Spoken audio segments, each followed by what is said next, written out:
Yes guys, what's going on? Welcome to Adam McKola TV. I am obviously Adam. Manchester United have beaten Crystal Palace 2-0 and my god, I didn't think I'd be saying that. I've been sitting here, squeaky bum time, good and proper. It's that time of the season, isn't it? And I promised myself once upon a time that I'd never do this over top four. I'd never be one of those fans, you know, pushing to get top four. It's the Premier League or it's nothing. But here I am, the year 2020, and I'm pushing all these boys on to get a top four finish. How times change, but times are changing for United by the looks of things. And we've now got a team that can grind out results when the pressure is on and we really need them to. Now you'll say, but Adam, they didn't do that against Southampton. Well, actually, I'm quite glad that with that setback of the Southampton game, we were down to 10 men, we conceded a late goal, that the boys have been able to come out and get a result against Palace. Now, if you would have asked me before the game, a 1-0 win with a goal coming off the bottom of Wilfred Zaha, an own goal, I would have taken it. So I don't care how the goal the victory came, but it's actually came through, guess what? Martial and Rashford scoring again. Who the hell would have thunk that? I would have thunk that. I've been telling you lot the truth for a long time, and finally we're getting to see those two boys flourish in a Manchester United shirt. Marcus Rashford was my man of the match today, although David De Gea pushed him very close. I don't think there was much competition for man of the match in the squad. It was either one of those two. I thought Marcus Rashford was fantastic. You look at his first goal, Patrick Van Arnold, who went off injured and on gas and air, so I hope he's okay. He was receiving oxygen when he went off the pitch, so fingers crossed he's good, but he got put on the floor by Marcus Rashford in excellent circumstances. Absolutely sat him down. It reminded me of Martial against Southampton with Van Dijk in the defence. He put him on his arse and scored the goal, and that came at a time when United really needed it. In the first half, you know, was it the first half? I can't remember when it was, but Palace could have had a penalty. In my opinion, Lindelof gets the ball. In Joe's opinion, now here's a red too, so he has no reason to be biased. Joe thought it was a penalty. So, you know, VAR could have very easily given it. If you're taking that from two football fans, one thinks it is, one thinks it isn't. Video assistant referee very easily could have given it, but he didn't. The goal as well that they scored, Jordan Ayew, it was given offside for a very marginal offside just as the second half started, which could have made it 1-1. Thankfully, we got the decision, and it was a little bit of luck on our side today in this game that we needed. We made two changes to the team that started the last 4 or 5 games for Manchester United, and we've now gone 18 games unbeaten, which is incredible, because that Southampton game felt like a defeat, didn't it? It felt like we've almost started our unbeaten run again today, but no, it's 18 games unbeaten. Those two changes to the team were Timbo coming in. Who saw that coming?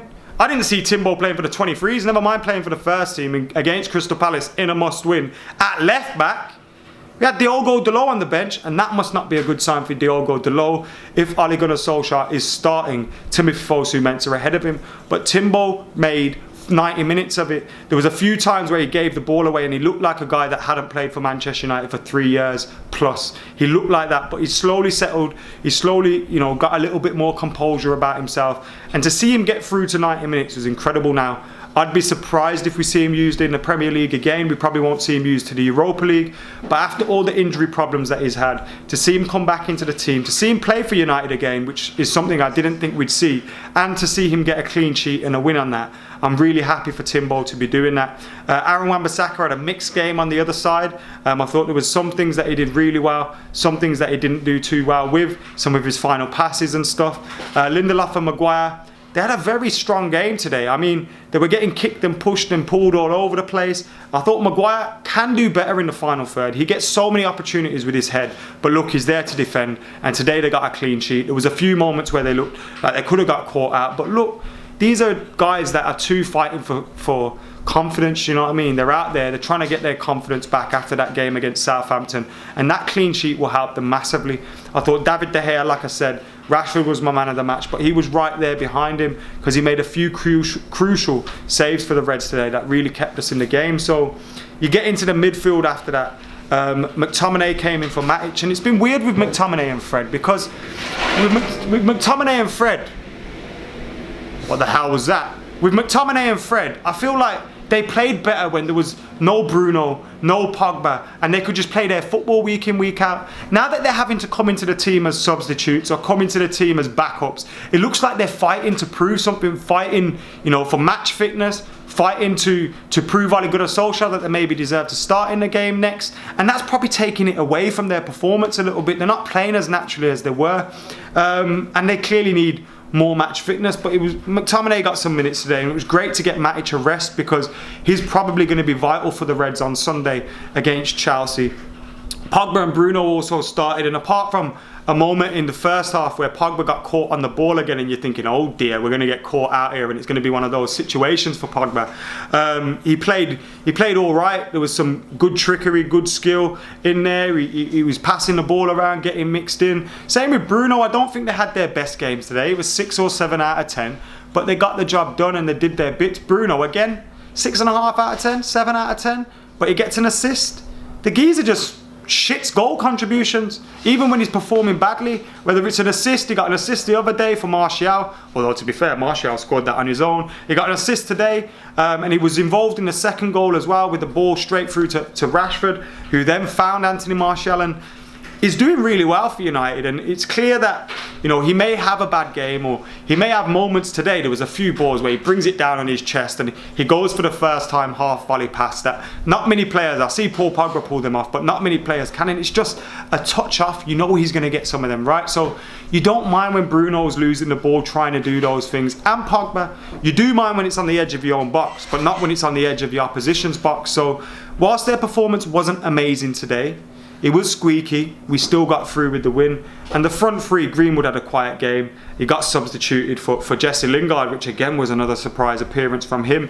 He's not been on the bench a few times this season since the restart, but he found himself on the bench and he got an appearance. I thought Greenwood had a little bit of a quiet game. To be expected, he's very, very young. He's not going to be able to play week in, week out. That consistency will come as you grow older, but he's still doing terrifically well. And you know, Martial, Rashford, what else can I say about these guys? I've been banging the drum for Martial and Rashford for a long, long time, and Rashford today, man of the match, goal and an assist, put Van Arnold on his arse. Superb stuff from him. Sets up Martial for the second goal, and Martial really silencing the haters, really silencing the critics that were doubtful of him. And I think, look, I'd have to say, Anthony Martial has been my Man United Player of the Year. I say it, and I totally stand by it.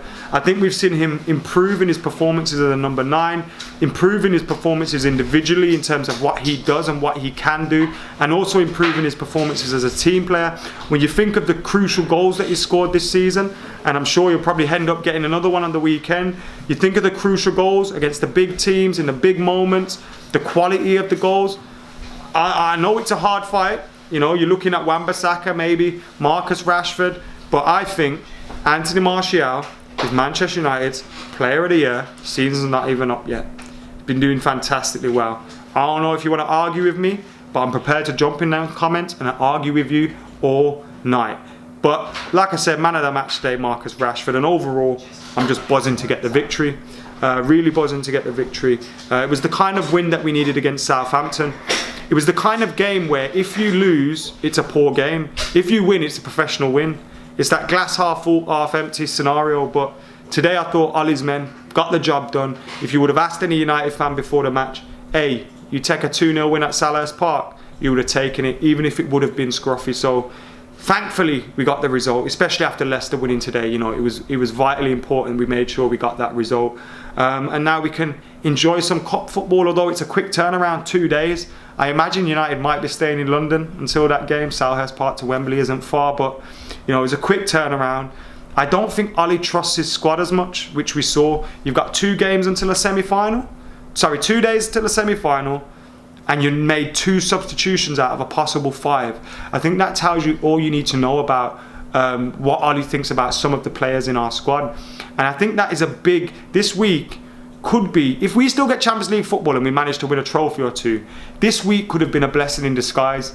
Because if things went too perfectly and we just won every single game to the end of the season, I think the board probably hesitate to back Ollie a little bit in the summer.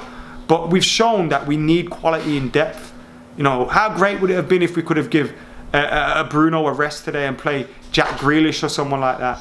How great would it have been if we could do those kind of things, but we can't because we haven't got the quality in the squad. So we do need to address that in the summer. And with Champions League football, we'll be able to address that a lot easier. So fingers crossed, we'll continue this run. 18 games unbeaten now. but it was squeaky. Anyway, let us know your thoughts in the comments below. Remember, my man of the match was Marcus Rashford. Delighted with that. We'll have loads of content coming up your way soon as well. We've got the semi-final of the FA Cup coming up this weekend, where fingers crossed United will be making it 19 games unbeaten as we head into the last 2 games of the Premier League. All to play for left in this campaign, and Ollie's army are still on the march somehow. Get your thoughts in the comments. I've been Adam McKola. I'm out of here.